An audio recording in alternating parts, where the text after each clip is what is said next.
Hello दोस्तों, नौजवानों, नमस्ते, नमस्कार। स्वागत है आप सभी का सुजला एजुकेशन प्लेटफॉर्म के अंदर। साथियों, 2-3 दिन से क्लास नहीं डाल पाया क्योंकि थोड़ा बिजी था। तो आज मैं क्लास लेके आया हूँ। तो आज हम एक ऐसी क्लास की शुरुआत करेंगे जो मात्र 10-12 क्वेश्चन करेंगे ऐसे, जिनमें हमारा टॉपिक क्लियर हो जाएगा। और ये कम से कम 20 या 25 नंबर का वेटेज रखने वाला टॉपिक रहेगा। तो चलिए दोस्तों, शुरुआत करेंगे हम आज की क्लास की बिल्कुल बेसिक से। तो आज का हमारा मोटिवेशनल कोट क्या रहेगा, ये रहा स्क्रीन पर देखिए। तो मोटिवेशनल स्पीच आज का हमारा, अगर रेस जीतनी है तो मैदान में उतरना पड़ेगा। यानी कि अगर आपको ठान लिया है कि तैयारी ही करनी है, तो अगर ठाना ही है तो मैदान में तो उतरना ही पड़ेगा, है ना। क्योंकि अगर कुछ भी करने के लिए पहले एम बनाना पड़ेगा और एम के लिए उस क्षेत्र में आना पड़ेगा। तो आपने अगर ठान ही ली है वर्दी लेने की, तो इस क्षेत्र में आना ही पड़ेगा। ओके साथियों, तो चलते हैं हम आज के हमारे टॉपिक की ओर, देखते हैं हमारा टॉपिक क्या है। ओके दोस्तों, चलिए चलते हैं हमारे आज के टॉपिक की ओर।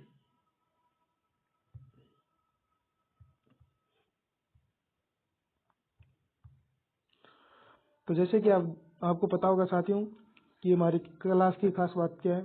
तो हमारी क्लास की खास बात ये है कि हम एक ऐसा मिलिट्री से संबंधित क्वेश्चन उठाएंगे जो सभी एग्जामों के लिए क्या होगा, एकदम इम्पोर्टेंट रहेगा, हर एग्जाम के अंदर आने वाला रहेगा। तो हम आज हमारा जो नोबेल प्राइज है, क्या है, नोबेल प्राइज, उससे संबंधित क्वेश्चन लाए। तो मिलिट्री हिस्ट्री से संबंधित जो भी क्वेश्चन आते हैं, उससे संबंधित हमारा जो क्वेश्चन है, तो वो आज आपकी स्क्रीन पर दिख रहा होगा। ये देखिए तो साथियों, नोबेल प्राइज के बारे में जितनी भी आपको जानकारी चाहिए होती, वो सारी मैंने इस पैम्फलेट के अंदर लिख दी है। चलिए दोस्तों, पढ़ेंगे हम जानकारी को। चलिए, अल्फ्रेड नोबेल क्या है, अल्फ्रेड नोबेल डायनामाइट के आविष्कारक के वसीयतनामे के अनुसार स्थापित। यानी कि नोबेल प्राइज की स्थापना किसने की, तो ये आपको ध्यान में रखना होगा। अल्फ्रेड नोबेल ने नोबेल की पुरस्कार की स्थापना की थी। यह पुरस्कार उन लोगों को दिया जाता है जिन्होंने पूर्ववर्ती वर्ष के दौरान मानव जाति को अधिकतम लाभ प्रदान किया। यानी कि ये दिया किसको जाता है, तो ये उन लोगों को दिया जाता है जो पहले, यानी कि पूर्व के एक साल पहले के वर्ष में, जैसे एक साल पहले 2021 हो गया, तो 2023 के लिए 2022 एक साल पहले हो गए, तो पूर्ववर्ती वर्ष उसे कहते हैं। तो मानव जाति को अधिकतम लाभ प्रदान किया हो। पहली बार ये पुरस्कार 1901 में दिया गया, यानी कि 1901 में पहली बार पुरस्कार दिया गया था। ये शुरुआत हुई थी देने की। 6 श्रेणियों में ये पुरस्कार दिया जाता है। कितनी श्रेणियों में दिया जाता है, तो ये 6 श्रेणियों में ये पुरस्कार दिया जाता है। ये आपके सामने रहे अल्फ्रेड नोबेल। कौन है, अल्फ्रेड नोबेल। इन्हीं के द्वारा क्या हुई थी, इसकी शुरुआत हुई थी। जो हमारा नोबेल प्राइज है उसका ये सिक्का है, क्या है, सिक्का इस तरह का होता है। तो हमें अध्ययन करना है कि 6 क्षेत्र वो कौन कौन से हैं जिनमें नोबेल पुरस्कार दिया जाता है। तो वो हो गए, भौतिकी हो गई, साहित्य लिटरेचर हो गई, रसायन, शांति, पीस, फिजिकल या चिकित्सा, यानी कि बायोलॉजी या फिजिकल जिसे बोल सकते हैं, फिजियोलॉजी, और अर्थशास्त्र, इकोनॉमी हो गई। तो इन 6 क्षेत्रों में क्या है, नोबेल प्राइज हमें दिया जाता है। तो हमें याद क्या करना है, ये याद करना है कि ये भौतिकी वाला कौन देता है, साहित्य वाला कौन देता है, शांति वाला कौन देता है, अर्थशास्त्र में कौन देता है, फिजिकल। तो नोबेल प्राइज आपको ध्यान रखना है कि 5 तो एक जगह दिए जाते हैं, स्वीडन में, और शांति वाला है वो नॉर्वे, ओस्लो में दिया जाता है। ओस्लो की राजधानी नॉर्वे और स्टॉकहोम की राजधानी स्वीडन, तो वहां पर ये दिया जाता है। ओके दोस्तों, तो देखिए भौतिकी का कहाँ दिया जाता है, तो भौतिकी का दिया जाता है royal Swedish academy of sciences, यानी कि साइंस से संबंधित है, इसलिए ये यहाँ पर दिया जाता है। ये भी साइंस से संबंधित है, तो ये यहाँ दिया जाता है। और ये भी, ये अर्थशास्त्र है, ये भी यहाँ दिया जाता है। और जो फिजियोलॉजी यानी चिकित्सा का वो कहाँ दिया जाता है, कैरोलिंस्का इंस्टीट्यूट की नोबेल असेंबली में दिया जाता है। साहित्य अकादमी कौन प्रदान करती है, स्वीडिश एकेडमी। और शांति वाला नॉर्वे के द्वारा दिया जाता है, नॉर्वे की नोबेल कमेटी के द्वारा। ओके दोस्तों, तो आपको ये नोट डाउन कर लेना है क्योंकि बहुत ही इम्पोर्टेंट न्यूज है ये। चलिए दोस्तों आगे बढ़ते हैं। पुरस्कार समारोह का आयोजन हर साल दिसंबर, कब? दिसंबर में स्टॉकहोम स्वीडन में किया जाता है। कहाँ किया जाता है? ये स्टॉकहोम स्वीडन में हर साल दिसंबर में किया जाता है। शांति पुरस्कार स्टॉकहोम समारोह में नहीं दिया जाता। क्या नहीं दिया जाता? शांति पुरस्कार जन पीस अवार्ड है वो कहाँ दिया जाता है? ओस्लो नॉर्वे के अंदर दिया जाता है, ये आपको ध्यान रखना है। और बाकी के 5 कहाँ दिए जाते हैं? स्टॉकहोम स्वीडन के अंदर दिए जाते हैं। चलिए बढ़ते हैं नेक्स्ट क्या देखिए, प्रत्येक पुरस्कार विजेता एक स्वर्ण पदक, क्या? एक स्वर्ण पदक, एक डिप्लोमा, एक मुद्रित पुरस्कार। मुद्रित पुरस्कार आपको दिखा दिए, ये मुद्रित पुरस्कार हो गया। एक डिप्लोमा दिया जाता है और एक स्वर्ण पदक दिया जाता है। तो ये है पुरस्कार विजेता के लिए जो भी राशि होती है सम्मान की, तो उस स्वरूप ये 3 चीजें दी जाती है। नोबेल पुरस्कार मरणोपरांत नहीं दिया जाता। नोबेल पुरस्कार क्या है? मरने के बाद नहीं दिया जाता, मरने से पहले पहले, क्योंकि कई अवार्ड ऐसे हैं जो मरणोपरांत भी दिए जा सकते हैं, जैसे भारत रत्न हो गया। साथ ही साझा रूप से अधिकतम 3 लोगों को नोबेल पुरस्कार दिया जा सकता है। साथ ही साझा रूप से यानी कि 3 लोगों को एक साथ ये दिया जा सकता है। जैसे 3 आदमी हैं और वो क्या कर रहे हैं, एक साथ मानव जाति में सुधार के कार्य कर रहे हैं, सामाजिक सुधार के जो भी कार्य कर रहे हैं, तो उनमें अधिकतम 3 लोग हो सकते हैं, यानी 4 को नहीं दिया जाएगा। अधिकतम कितने हो सकते हैं? 3। ये आपको ध्यान रखना है, ये प्रश्न यहाँ से बनता है। नोबेल पुरस्कार प्राप्त करने वाले प्रथम व्यक्ति रविंद्रनाथ टैगोर साहित्य के लिए, यानी कि भारत के प्रथम व्यक्ति कौन है? तो रविंद्रनाथ टैगोर है। 1913 के अंदर उनको दिया गया था। नोबेल पुरस्कार प्राप्त करने वाली प्रथम महिला कौन है? Mother Teresa. किसके लिए? शांति के लिए दिया गया। इनको दिया गया साहित्य के लिए और इनको दिया गया शांति के लिए। तो इनको कब दिया गया मदर टेरेसा को? तो मदर टेरेसा को दिया गया था 1979 के अंदर, 1979 के अंदर, 1979 के अंदर। चलिए बढ़ते हैं आज की हमारी क्लास की ओर। तो ये आज की सूचना थी आपके लिए, आपको ये नोट डाउन कर लेनी है, बहुत ही इंपॉर्टेंट है, हर एग्जाम के अंदर ये पूछी जाती है। तो सभी एग्जाम को मद्देनजर रखते हुए इम्पोर्टेंट है, इसलिए मैंने इसको इसके अंदर ऐड किया है। चलिए बढ़ते हैं नेक्स्ट क्वेश्चन की ओर। तो आज का हमारा टॉपिक क्या रहेगा? आज का हमारा टॉपिक रहेगा एडवेंचर ट्रेनिंग, यानी कि साहसिक प्रशिक्षण। साहसिक प्रशिक्षण ये 2023 के नए पैटर्न के आधार पर मैंने सिलेबस लिया है। ये देखिए 2023 के नए पैटर्न पर आधारित हम ऐसे बिल्कुल बेसिक से पढ़ेंगे, जैसे यानी कि किसी को अगर आता भी नहीं है, अगर किसी को कभी पढ़ा भी नहीं है, तो इस क्लास के अंदर उसको ऐसी मतलब बेसिक से मिल जाएगा सिलेबस कि उसको इस क्लास के अंदर ही याद हो जाएगा सारा। तो चलिए दोस्तों, और दोस्तों अगर आपने सुजला एजुकेशन को सब्सक्राइब नहीं किया है तो सब्सक्राइब जरूर कर लेना, और कम से कम अपने एक दोस्त के पास जरूर पहुंचाना, क्योंकि उसकी भी हेल्प हो जाए साथ में। तो ये आपको करना है इतना।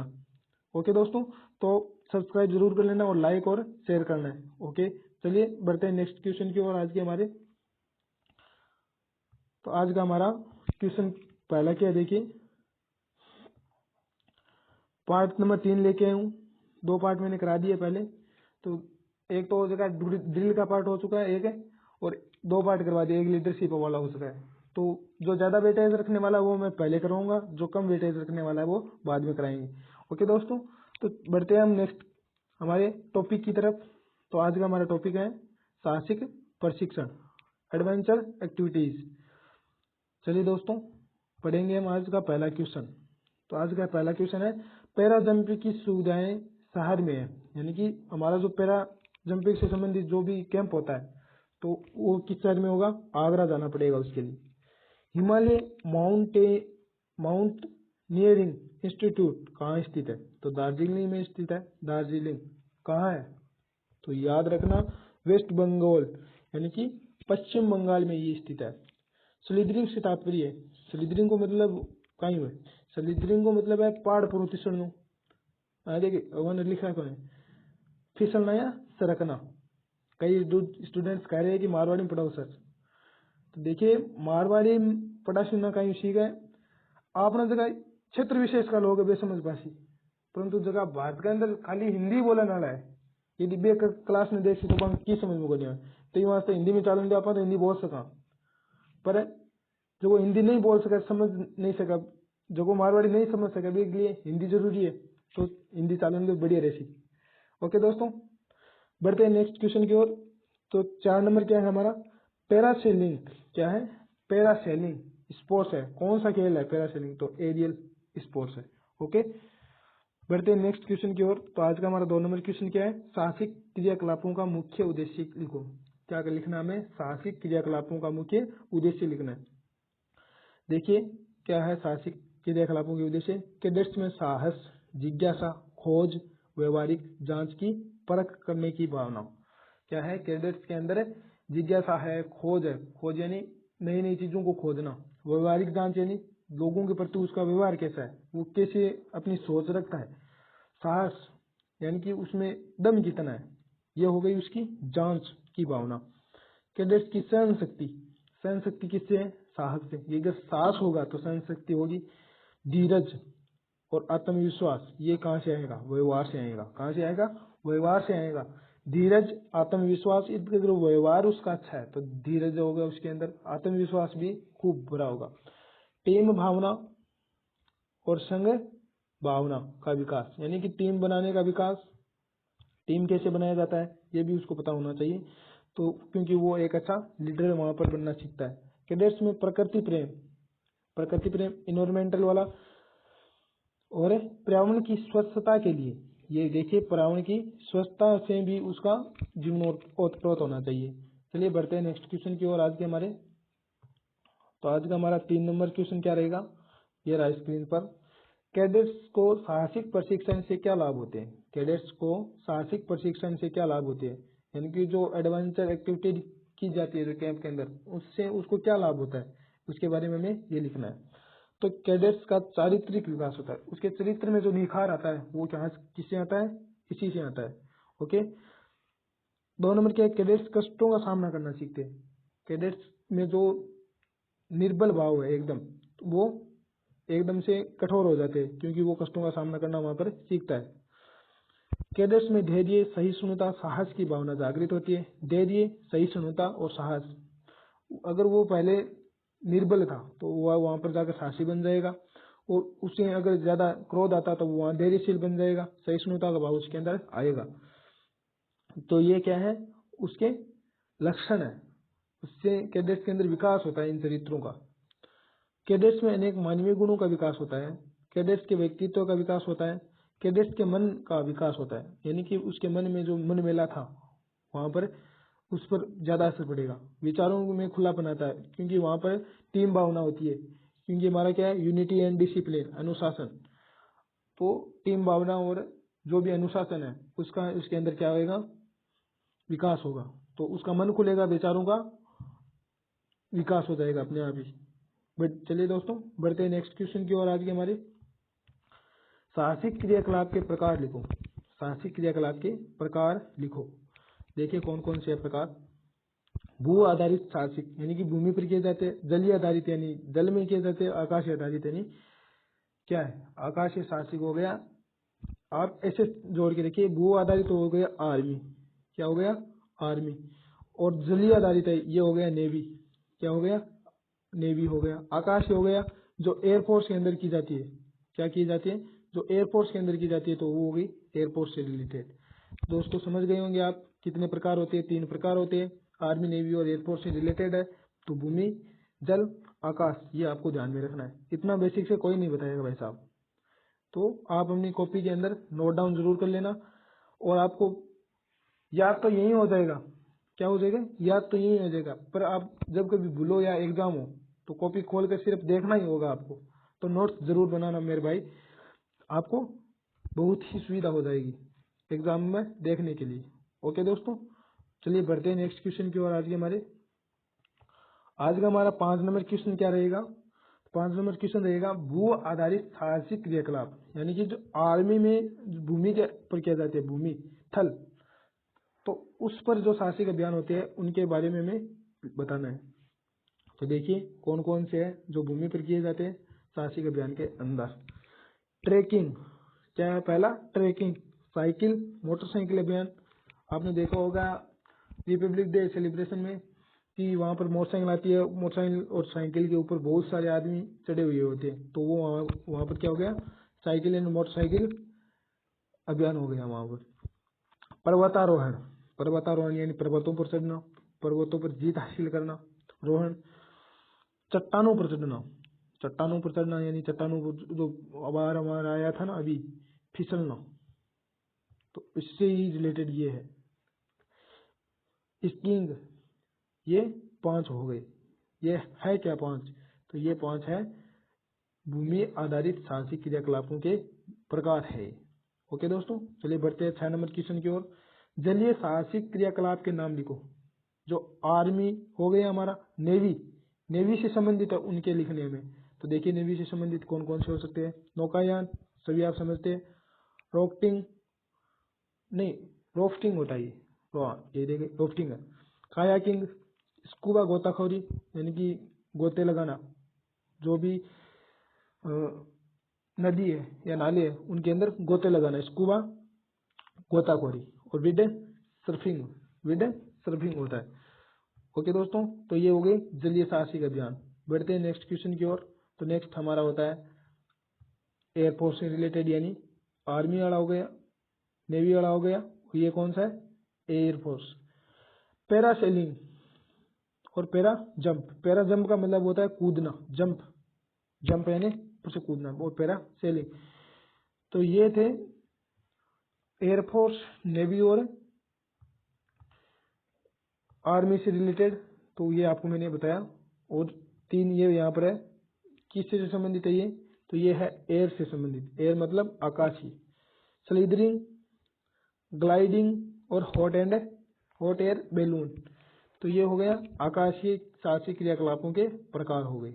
ओके दोस्तों, बढ़ते हैं नंबर 8 क्वेश्चन की ओर। 8 नंबर क्वेश्चन क्या आज का हमारा?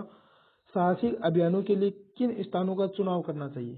साहसिक अभियानों के लिए किन चुनावों का, किन स्थान का चुनाव करना चाहिए? यानी कि जो साहसिक क्रियाकलाप होते हैं, जो साहसिक क्रियाकलाप अभियान के लिए कैंप होते हैं, तो उनके लिए जगह है वो कैसी होनी चाहिए? तो देखिए जगह कैसी होनी चाहिए।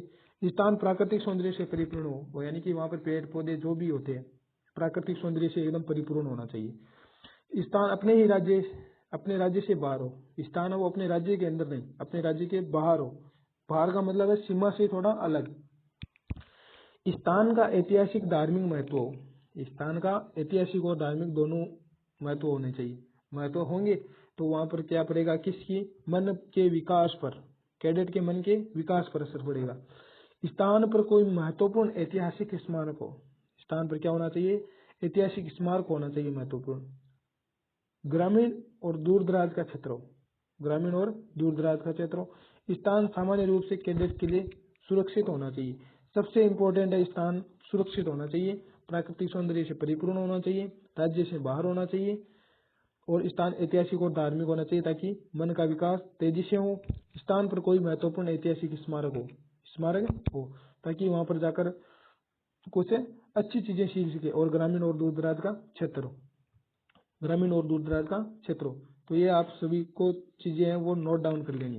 नोट डाउन कर लेने से आप जब भी अपने नोट्स उठाकर देखोगे ना, आपको तुरंत याद हो जाएगा ये, क्योंकि ये आपके अभी समझा हुआ होगा और फिर अपने नोट्स उठाकर देखोगे तो अपने आप ये याद हो जाएगा। चलिए बढ़ते हैं नेक्स्ट 9 नंबर क्वेश्चन की ओर। देखिए 9 नंबर क्वेश्चन क्या है आज का हमारा? पैरासेलिंग किसे कहते हैं? पैरासेलिंग का उद्देश्य लिखना है। क्या लिखना है? कैरेक्टरीज ऑफ पैरासेलिंग। पैरासेलिंग क्या है? कैडेट्स को साहसिक कार्यों के करने के लिए प्रेरित करना। कैडेट्स को क्या करना है? साहसिक एडवेंचर एक्टिविटीज के लिए क्या करना है? उसको प्रेरित करना है, मोटिवेट करना है ताकि वो उसके अंदर भाग ले सके। आत्मविश्वास और नेतृत्व गुणों का विकास, सहयोग और टीम भावना का विकास, ये क्या है? पैरासेलिंग के उद्देश्य है। चलिए 3 ही हुए और हमारे नेक्स्ट पेज पर होंगे। चलिए बढ़ते हैं हमारे नेक्स्ट पेज की ओर।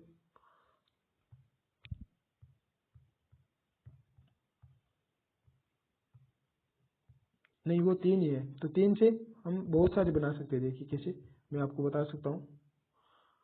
ये यहाँ पर था, ये देखिए, कैडेट्स को साहसिक कार्य करने के लिए प्रेरित करना। तो साहसिक अभियान से संबंधित हमें जितने भी टॉपिक लग सकते हैं वो इसके अंदर ऐड कर देना। नंबर 2 है साहसिक विश्वास, आत्मविश्वास का विकास, मन का विकास, नेतृत्व और गुणों का विकास, सहयोग, अनुशासन। हम बहुत से इसके अंदर पॉइंट लिख सकते हैं, जैसे अनुशासन हो गया हमारा, टीम भावना हो गई, लीडरशिप हो गया, तो ये इसके अंदर आ गई, नेतृत्व गुणों का विकास सारे, तो इसके अंदर ये इसकी उद्देश्य होगी। चलिए बढ़ते हैं नेक्स्ट क्वेश्चन की ओर। ट्रैकिंग कैंप के उद्देश्य लिखो। क्या करना है? ट्रैकिंग कैंप के उद्देश्य लिखने हैं। तो ट्रैकिंग कैंप के कौन कौन से उद्देश्य हो सकते हैं? देखिए, नंबर 1 है कैडेट्स में एडवेंचर की प्रवृत्ति, आत्मविश्वास तथा टीम भावना का विकास करना, वन्य जीवों, ऐतिहासिक स्थलों तथा पर्यावरण संरक्षण की भावना विकसित करना। ठीक है, नंबर 3 ये आज का हमारा।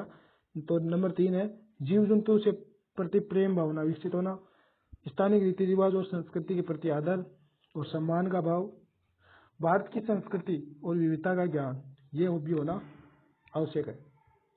और ये हमारा यूट्यूब चैनल सुजला एजुकेशन, आपको सब्सक्राइब जरूर कर लेना और लाइक करना है, क्योंकि आपका लाइक ही हमें मोटिवेट करता है नया कंटेंट लाने और अच्छे से अच्छा कंटेंट लाने के लिए।